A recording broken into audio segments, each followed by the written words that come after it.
Hi guys, welcome back to my YouTube channel. My name is Vaibhav Rathi. I'm ex-consultant from Deloitte USA and currently a first year student and I am Tiruchirappalli.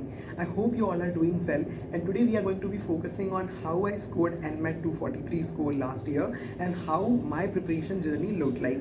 Now in my previous videos I have already covered about CAT preparation plan. It was a focused video and the only video which you need to watch at this point of time, given only 100 days are left, and stay motivated. So if you haven't explored it yet, please go throughout my playlist section on my YouTube and find if some videos can add help value to you while you are preparing for NMAT, CAT, Z.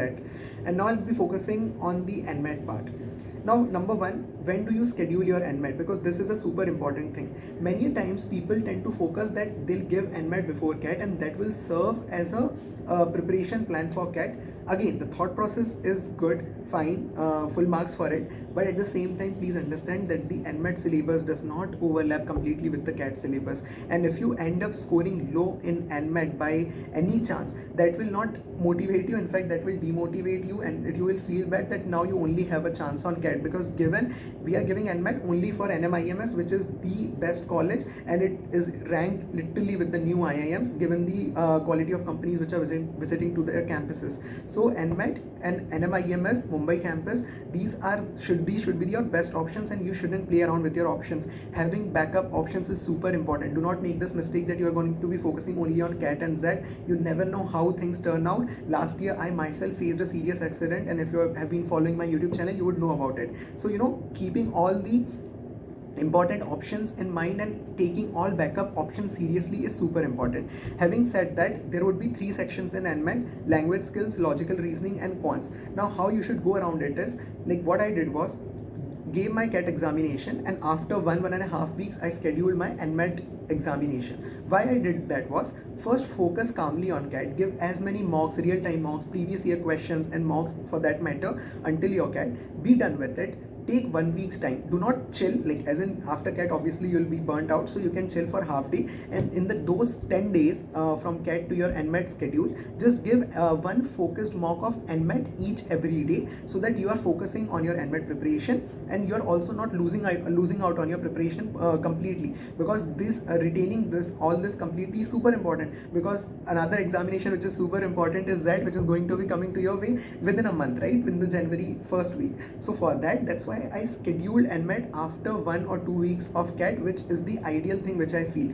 because after giving CAT I felt I have done all my syllabus, which helped me a lot in my NMAT preparation. Now there were obviously few topics which were different, and that's why I'm telling you to not schedule it before CAT. Is like in the logical reasoning section there would be a lot of new topics. Even in the language skill sections for that matter, there would be different kinds of questions that are being asked. In fact, I opened the syllabus so that I can talk to you properly about that. In language skills, the focus will not just be on the RCs or verbal ability. Here vocabulary, synonyms, antonyms, analogies, or the RC passages, the jumble sentences, para-jumbles, odd one out, paragraph summary, all these will be asked. Now why this is super important for you is, it will help you in 2 ways. Number one, like currently I'm in my first year MBA at IIM Trichy. Here all these English sections which we used to study are super important when we are preparing for cases, right? So you shouldn't take that lightly, first of all. Second, when you give NMAT after your CAT and when you focus on these aspects, right, this will automatically help you in your Z journey as well, because in Z the English section is super tough.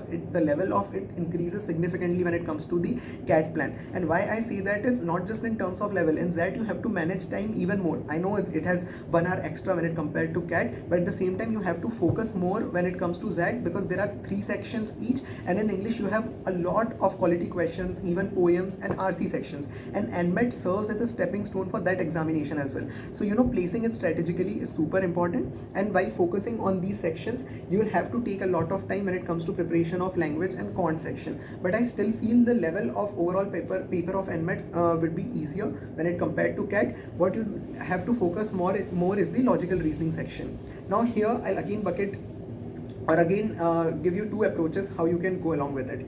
Let's say if you're a person who has just given CAT, I would recommend you to go with the same flow. Attempt English first, then logical reasoning, and then quants. Why I say that is, I know that we can plan it accordingly in NMAT unlike CAT, but why I need to focus on that is, English is somewhere super exhaustive and it takes a lot of time to attempt all the questions. So that's why give your entire focus, like when you are starting examination, you are super focused, right? So get done with the English sections in in NMAT first, and then logical reasoning gives you a breather because it is not as tough as DLR section and CAT. So that will give you some time to relax, and you can just simply go around and solve it, the logical reasoning part. The only thing you'll have to manage is the time. Time management is super crucial when it comes to NMAT because this is an adaptive examination, and given the fact that if you lose out on any questions while giving this paper, you will have a negative marking, or it will not, if not negative marking, it will affect you badly. Your score would be affected badly. And once you have done both the things, the third thing which you'll be focusing on is the quant section, and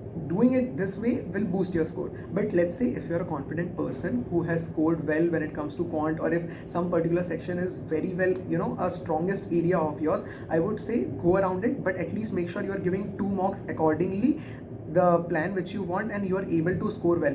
Do not go into examination hall without giving the marks as per the strategy you had and if you would want, and then just assume that you will do better. No, many people do this mistake, and again I'm reiterating this. Giving NMAT, having NMIMS as a backup option is a very good idea.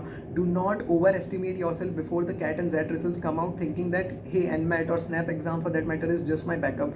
These are prestigious institutions, and once their results are out, in fact these results are out even before, and these interviews happen even before the IM interviews, so they will also serve as a stepping stone or a preparation plan for your interviews. So I would say give 100% focus to that, and then according to that focus on the sections which you are going to be taking.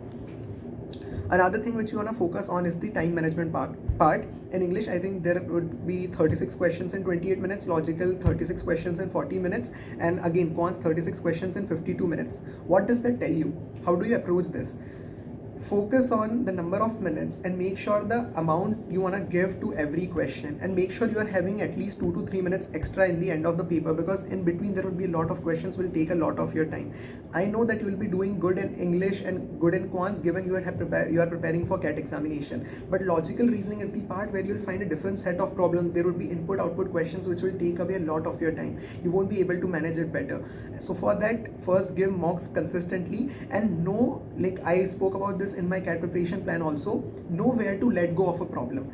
Maybe you're not able to score well in input output questions. It's okay. You don't have to score well or do accurately all the questions to score 240 plus, like as I scored 243. You need to ensure that the questions are attempted, like all questions are attempted, no question is being left unattempted, and the focus should be on, let's say if you're not able to solve a certain set of 4 questions of input output, and let's say you are unfortunate and that question comes out early in your paper, you can attempt it for 2-3 minutes, and if let's say you're not able to comprehend it, you may let it go, because then you can focus on the other questions which you are coming and make up for it, rather than giving a lot of time to input output or any question for that matter, not being able to solve it, and then maybe screwing up your other questions as well. So avoid doing that mistake.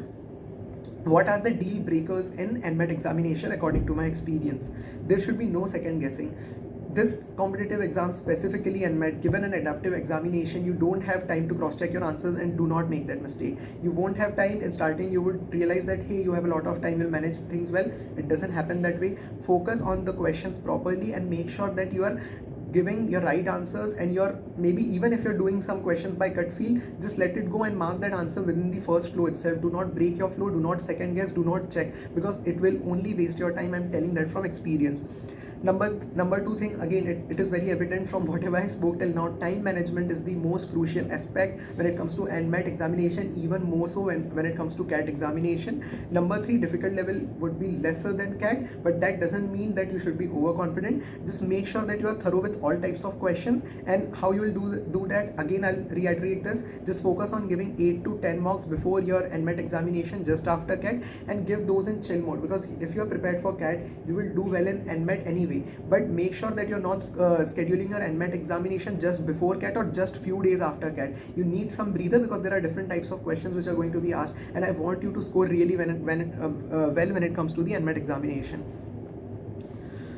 One last pro tip which I'll give you is, create a cheat sheet in your NMAT examination as soon as the examination starts. Write down all the alphabets mentioned from A number 1 to Z 26, and then after that, maybe after writing those numbers, maybe write directions and formulas which you are not good at, because that will serve as a cheat sheet when different kinds of coding or uncoding kind of problems comes to you. There will be problems on calendars, clocks, so maybe you can just mention those things in the cheat sheet, numbers, formulas, whatever you need in the first rough space of your paper as according accordingly, so that it saves a lot of your time when you go to the DILR section, because you'll never know when DILR section will start and when it will be over. So creating that cheat sheet is a pro tip which helped me improve my score, and a lot of people do that, and hence I'm giving that tip to you. Now, last thing which I want to focus on is be prepared for all the circumstances that can go wrong during the paper, because for CAT I have seen the experience is better, but NMAT it is not such, because a lot of people are giving NMAT examinations, and many a times these examination centers are actually out of the city, and for NMAT I have realized it is even in the remotest of areas. So make sure you are going to the center one day before examination, and there you can have technical failures. I myself, for my paper, I started my paper 10 minutes down the line, my paper was not working, and it happened with a lot of people, and we had to just go out of the room. Half of the batch gave the paper at that point of time, and half of the batch was not able to give the paper at all at that particular timeline. So after 1 or 2 hours there were some problems due to servers and whatever issues, and then they resolved it, and then we were allowed to give the paper. And by then half of the people left the center, stating that they are now that their paper is not happening in 1 or 2 hours, they are not feeling well and they didn't want to attempt.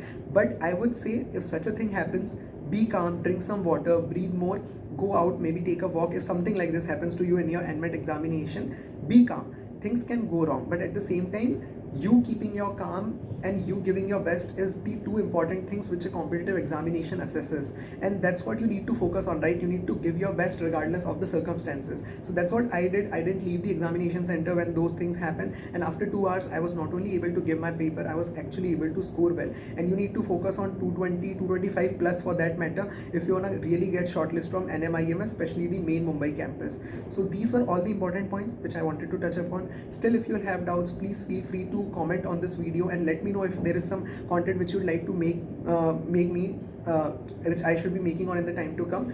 By then, please focus and explore my other playlist videos as well. I hope this will add some value to you, and I'll see you in the next video. Until then, take care. Bye.